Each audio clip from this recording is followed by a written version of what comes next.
How will the Trump administration's Protect Life rule impact the operation of abortion providers, including Planned Parenthood? Why is it that, while the pro-life movement is getting more high-profile support, at the same time states are passing laws that allow abortion virtually without restriction? And in this polarized setting, what is the future outlook for abortion in America? This is American Thought Leaders, and I'm Jan Jekielek. Today we sit down with pro-life activist Lila Rose, the president and founder of Live Action, a nonprofit with a mission of ending abortion and inspiring a culture that respects all human life. Lila founded Live Action as a community group, giving pro-life presentations when she was 15 years old. It gained attention over the past decade for its undercover investigations of abortion providers and has since grown into one of the largest pro-life education platforms in America. Lila, it's wonderful to have you here. Thanks for having me, Jan. Live Action is certainly, I think as you describe it, a leading platform for the pro-life movement. There's certainly a lot of social media activity I've seen around your activities and posts and so forth. Can you briefly explain to me Live Action's position on abortion, on preborn life, and maybe how that differs from some of the other pro-life organizations? Sure. So we serve as an awareness platform, an education platform for the pro-life movement. Live Action has over 3 million people that are following us online, and we're producing content every day to educate people about the humanity of the preborn child, the beauty of that child's life, and then also the evil and the harm of abortion. So we really don't mince words when it comes to abortion. We expose it for what it is. I think in a lot of today's political discourse and rhetoric, it's just this word that is this hot term that's talked about, but people don't really know what it is. What does an abortion actually entail? And so we talk about what abortion actually does to that baby, what it does in all trimesters, what it does to a woman, what it does to society, and then we activate people. We take all this awareness we're generating and we funnel that into getting people activated in their communities and also taking political action, calling for important measures to protect the preborn. Is there any situation where an abortion is justified?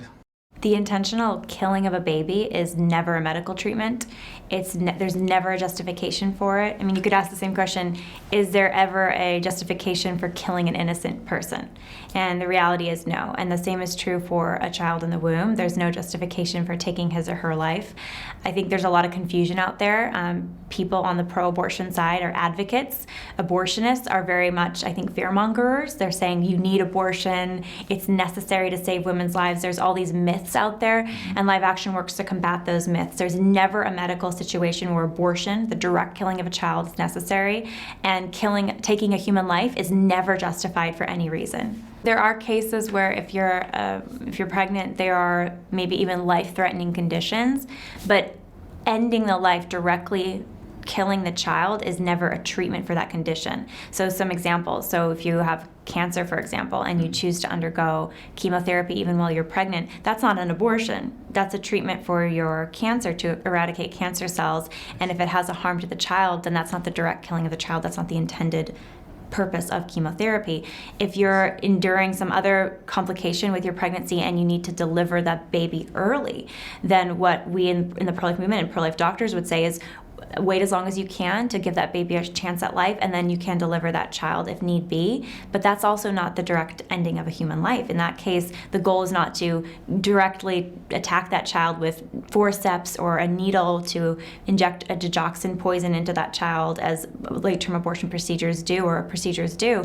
Instead, the purpose is to try to protect the life of the mother and give that baby a chance at life. So these nuances are really important in the abortion debate, and there's a lot of misinformation out there because people say, well, we need abortion to protect women's lives because some doctors say so. Well, there's a lot of fear-mongering out there. There's a lot of misinformation. It's absolutely not true. There are over 1,000 medical professionals that have signed the Dublin Declaration saying that we do not need abortion, the intentional killing of a child, as a medical treatment.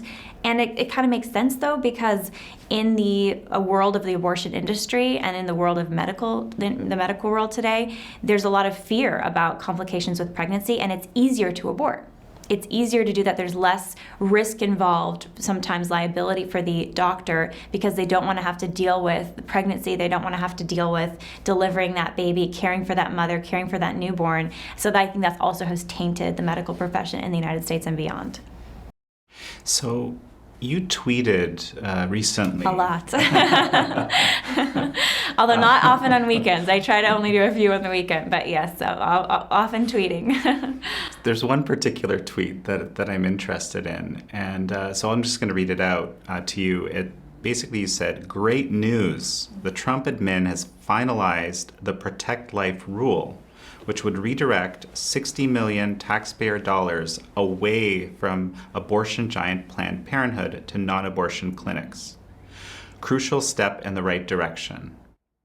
Can you break down for me what you mean by that? How is this a step in the right direction? Sure. So right now, we are funding, federal taxpayer dollars are funding the biggest abortion chain, Planned Parenthood. So they're committing 900 abortions a day, children being killed at their facilities every day in America.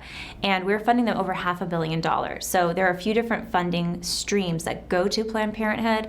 The Protect Life rule that you just mentioned that just went into effect last week would block one stream of money. So not all of it, but one stream of it, a $60 million stream that goes roughly annually to Planned Parenthood. So like 10%, something like Yeah, that. exactly, of the government, the federal funding that's going. So this is done through Title X money, which is Health and Human Services. So the Trump administration had the power to do this. A lot of the other money is through Medicaid reimbursements, which Congress has to get their act together and fix because Planned Parenthood is getting hundreds of millions of dollars that way. But this $60 million annually, what the Protect Life rule has done, put in place by Health and Human Services, the Trump administration, it has said that any facility that commits or refers for abortion cannot receive this special Title X funding. It's called family planning funding. They cannot receive it. So this is great news because this means at least Planned Parenthood is not getting $60 million a year, which is going to hurt. I don't know that it's going to lead to clinic closures, but it's certainly going to harm their ability to operate and continue to reach their tentacles out into communities and try to get people in for abortions. And it's going to go instead to non-abortion facilities. So it is a win. A modest win, but an important win for the pro-life community and for the life of children in the womb. So this actually reminds me, I think, of the first response to your tweet, and maybe I'll read that as well. I don't know if I have it right in front of me. Never read the trolls. Well, no, this seemed to be a perfectly legitimate tweet on the surface, but I'll paraphrase.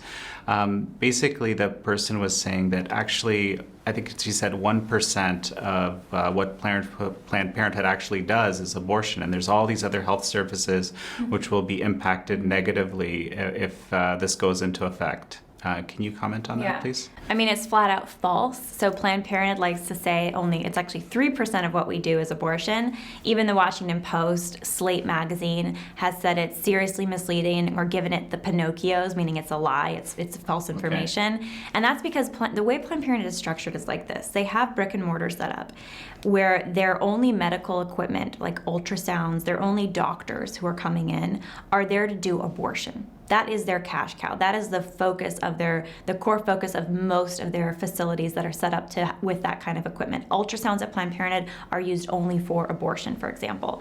They have other services that really they count extra alongside abortion. So if a woman comes in and takes a pregnancy test and then she gets an ultrasound and then she has an abortion, they might count that as 3 services. But those are just feeder services for the abortion.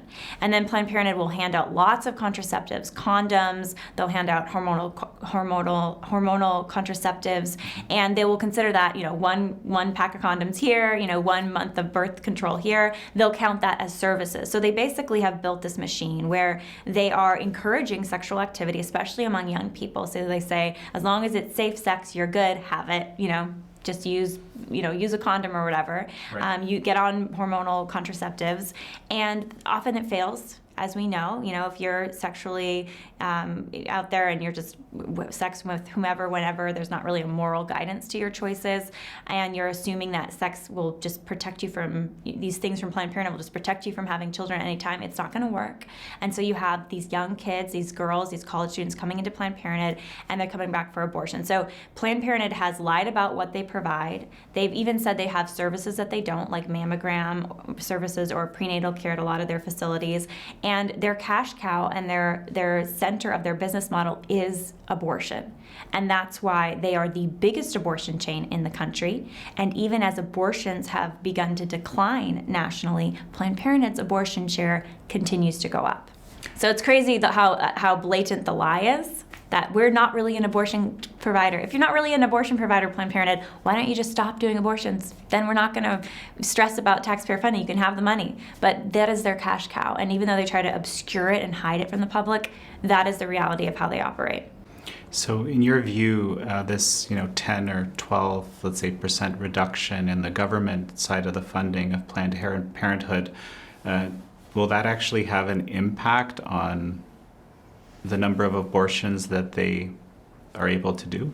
I think it definitely can. I think we're going to have to see how this plays out. I mean, unfortunately, Planned Parenthood has deep pockets and friends amongst very proactive billionaire, an elite group like the Soroses and the Buffetts of the world.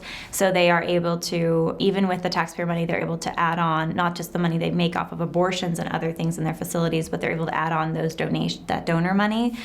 So it could be that they'll not get tax money and then they'll go and beg for those donations elsewhere. That is the reality, but it still hurts because that is money that they were counting on every year to just come from the taxpayer dole. Right.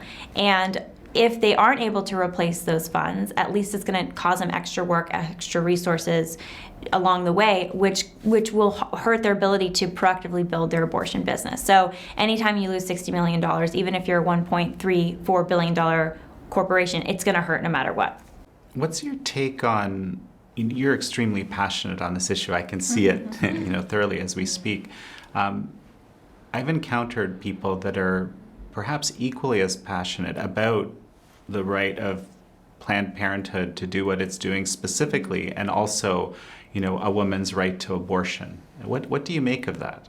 I think it's a result of a few things. So first of all, I think there's a tremendous amount of misinformation in our country. So there are well-intentioned people that think abortion is necessary, right? It's an important women's right. And I think that's because they haven't been well informed, first of all, about what abortion actually is. I think they just think it's just a sanitary medical procedure that happens that's maybe a little bit sad.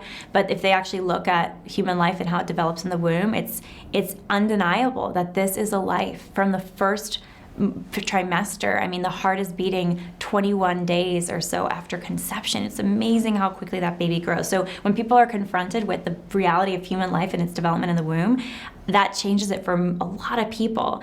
And I think the other part of this is fear. I think there's a lot of fear that if women don't have abortion, somehow we're set back because we need it to be stronger and better and be healthier and all these things.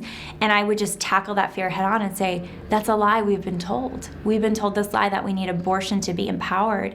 Why should we have to kill our children? Why should we turn against and violence our own children in our own wombs to be empowered? Is that really empowerment? What about saying yes to the beauty and the potential of life? What about a society that embraces a mother who's pregnant and embraces a woman in her dreams as a mother, in her career path, in her education, in her relationships, so that this baby is no longer seen as this threat to fulfillment, but instead a part of a path of fulfillment and joy. So I think there needs to be a mind change about pregnancy, about kids, and about what women's empowerment really means. And I think if we can do that in educating people, we'll see a lot of women and girls change their mind, because no longer will pro-choice be seen as this empowering thing, but it will be seen as this antiquated, barbaric action of abortion that needs to be replaced by a more loving and just view and embrace of human life. What does a typical education around abortion and these realities look like for maybe young girls, and how early does it start? I'm sure you've done a bunch of research around this. So, Live Action's goal is to educate so that people can have that mind change and heart change on abortion. And first of all, we're working against the grain. I mean, in today's society, it is a tragedy. It is disgusting that our academia, our institutions of learning, our arts and entertainment, like the kind of old school version in Hollywood, a lot of our politics, including a whole political party, the Democrats, who say they're for the little guy and protecting those that are disenfranchised and those that are, left out, the castaways, that these groups, academia, old school entertainment, and a lot of old school media, and this whole political party, and even some Republicans along the way, are in support of abortion. So if I'm a young girl growing up in America, just normal every day, right? Going to school, public school, watching what's happening at the Oscars or watching movies, reading just, normal whatever media that might hit me through Netflix or whatever, the message I'm gonna hear is that abortion, and the progressives, what they're saying to me, is that abortion is good. And that is a twisted thing. I mean, when you're a kid and you learn about abortion, you're like, abortion is bad. I mean, any kid, you talk to them and they find out what abortion is, like it ends the life of a baby in the womb, they're like, that's awful. But when you're constantly being brainwashed, you're raised to think that it's progressive to be pro-abortion, it's progressive to be pro-choice. I mean, progressive to kill a baby to get forward in life as an adult? Come on. That is the opposite of progress. That is regress. But that's the state of our culture today. So what Live Action does and other groups is we just cut through the noise. Use social media, use alternative media to cut through the noise and say, okay, this is what abortion is. This is the intentional killing of a life as early as in the first trimester that is tearing this child apart, that is this violent act. This is how women and girls deserve better. This is how we can't be empowered or progressed as a society if we are killing our children. And this is a human rights issue. And we can celebrate life and fight for life, and let's all get in that work together. So we change the paradigm. It's a paradigm shift. We change the conversation, and we see people change their minds because they're just given new information. So it's an interesting time, actually. This is something that struck me for the pro-life movement, it seems. The President of the United States and the Vice President of the United States, I think I read that it was the first time in 45 years that they've addressed, both of those positions addressed the March to Life, for example. I was surprised to hear that, frankly. I mean, 45 years is a long time. At the same time, we're seeing legislation passed in Vermont, in New York, attempted in Virginia, that seems to be increasing the permissiveness of what's allowed around abortions later in the term, abortions all the way to term. What do you make of this? On one side, there seems to be this increased support and interest. At the same time, there seems to be this movement in the other direction. Is it just another expression of the polarization in our country? I'd love to hear your thoughts here. I think you're spot on. It's a deep expression of the polarization in our country. I mean, think back to the time of slavery. What's the argument of the slave owner? This is my property, my choice. I can do what I want. And then the northern states were like, no, these are not property, these are persons. And that is the same debate. I mean, you have states like Ohio, you have states that are passing the heartbeat bill saying these are humans that deserve protection in the womb, and we're going to try to ban abortion. And then, like you said, we have states like New York who are saying these are not even worth the trash. They can be treated however you want to treat them and killed through 9 months for any reason. And this is something to celebrate. So you see this incredible divide. Some states wanting to completely ban abortion to protect life, and some states wanting to say any abortion, anytime, anywhere. It's great. It's something to celebrate. So polarization, yes, but I would say it's not because most Americans are so deeply polarized. I would say most Americans on abortion are either kind of mildly pro-choice because they're really misinformed. They think that it's necessary. They're kind of like uncomfortable with abortion, but they're okay with it because they think it's necessary. And then you have people that are aware of what's happening and extremely hardcore pro-life. And then you have some people that are very pro-abortion because maybe bad things in their life that happened to them or other, more awful reasons I don't want to contemplate maybe. You know, they have some really attachment to abortion, so they're like the hardcore activists.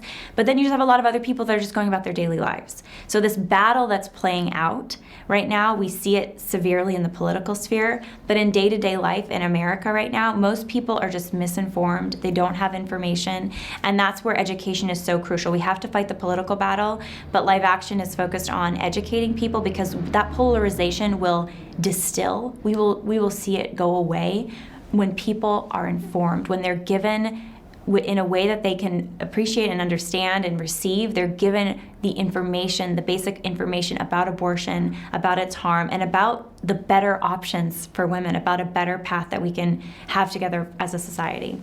We were not made to be pro-abortion. It's not, it appeals to the worser instincts in us. It appeals to fear. It appeals to a sense of domination. It is not our better angel. And just like Abraham Lincoln talked about better angels during the big battle between the North and the South, and fighting for the personhood and the protection of, you know, the basic rights of people, just not to, you know, get rid of them and their rights because of the color of their skin. Our better angel is that a child is a child is a child. A life is a life is a life, and they deserve our love and our protection. So I'm hopeful, because that is our better angel. We've overcome great injustices in the past. We can do it again. There's this bizarre case in New York that I've noticed, and a lot of other folks have noticed, where a pregnant woman was killed, allegedly murdered. Yeah. And under the previous law in New York, it would be a double alleged murder, right? But in this case, with the new law, basically the unborn child wasn't considered a person. That's what I'm understanding. Could you break down that situation, and also how this law has changed? Yeah, it's a really horrific case. So this is a young mother whose ex-boyfriend and the father of this baby savagely attacked her, stabbed her repeatedly, killing both her and her baby. And this, I think, report said she was in the 3rd trimester. So this is a baby that she was preparing to deliver. So, I mean, really horrific. And the part that was extraordinarily tragic in the aftermath is that there was no justice for that little baby. Before this New York law went into effect, there's something called unlawful abortion. So if somebody commits a murder against a pregnant mom who also kills the child, that's an unlawful death of that child, and therefore they can be penalized for it. They can be held accountable as the murderer. With the New York law, there's no such thing as unlawful abortion. New York law has so enshrined killing life in the womb that even if you're an actual murderer, killing the mother and then also killing the baby, that baby's murder does not matter. It doesn't count. And it's interesting, in other states in this country, there's a schizophrenia in the law, where on the one hand, if the baby's killed in an abortion facility at the hands of an abortionist, it's not a murder. But then on the other hand, if that baby is killed by some enraged ex-boyfriend, some cruel passerby on the street, then it's a murder. Mm-hmm. But it was the same exact baby.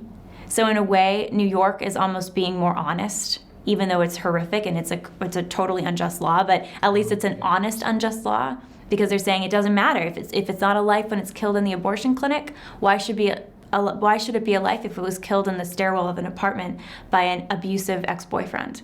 And there's some logic to that, even though it's horrific. And I think the country's seeing that. When the people have heard about that story, they're shocked, because it challenges our false paradigm that somehow it's not a life in the abortion clinic, but it is a life elsewhere. It's a life both places. That's fascinating. I hadn't heard that perspective before. So you feel this is kind of an unmasking of the realities of abortion? I think that New York, to the rest of the country, overstepped because it looked so extreme. But they're just being honest about what the real case of abortion activists are, and about what the Democrat Party even has in their platform. I mean, people don't realize this. New York's abortion law is the Democratic Party's platform. They want abortion enshrined for any reason, at any time, anywhere. And that's what New York has done. And other states have done similar things. New York was not the first to do this, but they did it in the most, I think, extravagant way that people were just disgusted by that. But this is in other states, and this is the Democratic Party's platform. Most Democrats do not agree with the Democratic Party platform on abortion. So let's talk about Virginia Governor Northam's comments. This is something that's been in the media a lot. Some people have said that his comments are, atrocious, and he's basically saying it's okay to kill a child after delivery. And there's other folks that say, well, this is a very ambiguous thing. And then I think even his spokesperson, I believe it was in a Vox article, said this is talking about some extreme cases where there are severe deformities or an unviable pregnancy. Can you unpackage this from your perspective? I mean, the first question would be, if I have severe deformities, or if I am only given a few months to live, or even a few hours to live, does that give somebody the right to kill me? And that's what we're talking about, and Governor Northam was talking about when he said it's okay to kill those babies, both inside the womb and leave them to die outside the womb. That's what he was talking about. He was basically saying it is okay. It is okay to kill somebody if they've got severe deformities. I mean, how cruel. You have severe deformities and so you get the death sentence. Is killing and withholding help, is that the same in your mind? Absolutely. Yeah. If you're a baby and you're not fed, that's withholding help. You can't help yourself. The person withholding that care from you intentionally, if it's intentionally withheld, they are purposefully killing that child. And, we can talk semantics about it, but the end result is the same. It's a dead child, and that was the goal. I mean, you're talking about the intent and the action. The action is withholding care. Sometimes you withhold care because maybe you don't have a care. You're starving, in another country, you're suffering famine. Your intent is not to kill. But if you're withholding care when you can give that care, when the care is available, and you're doing it because you want a dead baby at the end of it, then there is an act that's the same as any other murder. And whether you're doing that to the child when the child is born alive after a failed attempt to kill the child first in the womb, or you're doing it moments before the baby was born, that's the same baby. And both are horrible. I think people were disgusted because I thought, wow, that here he is defending infanticide, and it is atrocious. I mean, he was defending leaving born alive infants to die. But also killing a child moments before, that's the same infant. It's just in the womb. So this idea that infanticide is, horrific, but abortion isn't, that you can't really hold up both ideas at the same time. If infanticide is horrific, then abortion should be seen as horrific as well. In Virginia, the law that Governor Northam was referencing, that actually didn't pass. In New York and Vermont, we have laws that are, as you said, allow abortion to term, essentially. Do I have that right? Yeah, and in over another dozen states. And in another dozen states. Just so why did we not hear about those and we heard about these? Maybe do you have a sense of why? Yeah, it's a great question. I think there's a few things going on. So there are other states like New Mexico, for example, where you can kill through all 9 months for any reason. Live Action's actually gone undercover in the state of New Mexico to expose that. Or Colorado, you can kill for all 9 months for virtually any reason. Most people don't even know that. No, I absolutely didn't know that. Right, and it's because we are just in this post-Roe v. Wade world where Roe v. Wade effectively stripped away any state protections. It made them invalid. And then Doe v. Bolton and follow-up cases, there have been arguments about, well, we can limit it maybe to the first trimester, the second trimester, but effectively the baseline was abortion is a woman's right. And then states had to build on laws to protect the child. So if the state didn't have those laws, like Colorado doesn't have laws to protect the child, then you can kill anytime, anywhere, for any reason. So that is the states, it's up to the states to protect, and a lot of these states have never had pro-life laws or don't have pro-life laws. What was striking about New York is they already had abortion to term for some reasons, but it wasn't enough for them. They had to write into their state law that it could be for virtually any reason. And I say virtually because there's this idea of women's health, including emotional, mental, financial, relational. So any reason she decides with her abortionist can be the reason to have the abortion. And they lit up the trade towers, the World Trade Tower pink. They celebrated and cheered on the Senate floor, the state Senate floor, the New York State Senate floor. Right. They made this expression of glee over it. And in today's world of social media, everybody could see it. I mean, if this happened 20 years ago and the media chose not to report on it, no one would even know what really happened.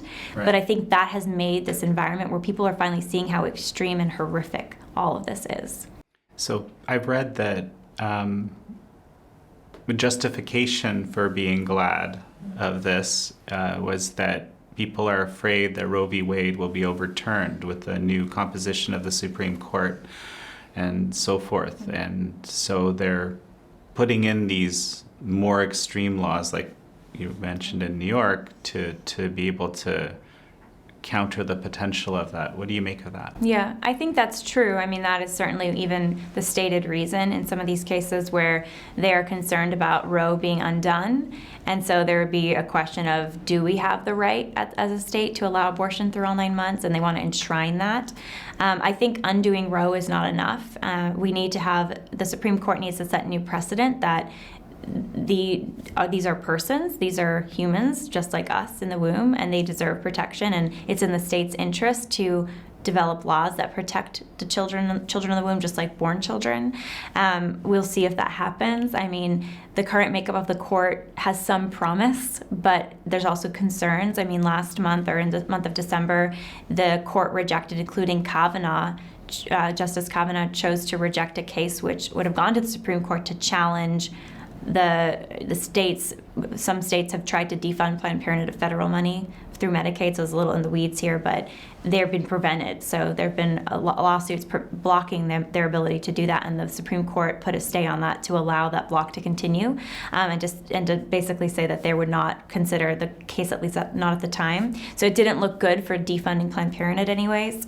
So we'll see. I mean, my hope is that there will be more justices appointed to the court in the future. I mean, I don't wish ill on anyone on the current court, but I do hope we'll have better justices in the future who are pro-life. And with the current makeup of the court, there's some hope that we could see progress in undoing parts of Roe, but I think we need to see more of a changed court makeup before we'll see real solid pro-life rulings.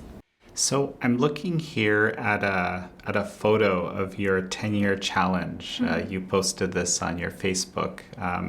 Quite a difference, I guess, the before and after photos. Is it from 10 years ago? Maybe 11, but yeah, about a decade. So this is suggesting to me that it's really been 10 years that live action has been active. Mm-hmm. And maybe can you tell us a little bit about sort of the genesis? I know that you initially went basically undercover to investigate abortion clinics, mm-hmm. I guess, right? That I know a little bit, mm-hmm. but could you tell us a little bit about what inspired you to do that at the outset? Sure. Maybe a little bit about what happened in this journey into what became Live Action. Sure. So I actually started Live Action as a community group as a high school student. So our goal was to give pro-life presentations at schools and churches. When I got to college, university at UCLA, I realized that there was just a lot of misinformation out there about abortion, and media was not doing their job. So I started to do my own reporting, and that included undercover reporting. And as a college student, I actually developed Live Action further. So we were doing national undercover investigations. We would go state to state over summer breaks and document Planned Parenthood covering up sexual abuse of minors, document Planned Parenthood lying to patients, document all kinds of abuses in abortion clinics. And this developed Live Action's national profile. I mean, a lot of these stories became, in some cases, headline news or were covered by the press. And a lot of people learned what was happening at Planned Parenthood and many of these abuses. So a lot of that happened 10 years ago. Since then, I graduated. Live Action's been developed into the leading awareness platform for the pro-life movement, where we reach and educate millions of people every day. And we're also developing our activation program, where we can take those people we're talking to every day and get them active in their communities to grow the pro-life movement to help stop abortion in their own communities. When you were a high school student, did you get the right education, or what you would see as the right education around abortion, or was this a self-taught taught thing, or how did that I work? mean, I was homeschooled, so in that sense, I did get a great education because my parents really took education seriously, and it was sort of a mishmash of how they approached education. We had classes at the junior college, we had classes at the homeschool kind of classical academy. I took, APs and different study courses, but ultimately there was a lot of independence, independent study, so I could independently study abortion. I could do my own research. I could read books about it. I could, research it online, and I was able to form an understanding of what abortion actually was, how it harms women, society, and that is an education I would want to now share with everyone else, because most people haven't had access to that kind of education. Not the whole homeschooling part, but at least the part on abortion and human dignity. What do you see as a good next step? Going back to your tweet from earlier. You said this is a great first step. What's a great next step? I'd like to see a few next steps. We have to disentangle federal funding from Planned Parenthood entirely, and from abortion entirely. So that means no Medicaid reimbursement for abortion providers like Planned Parenthood.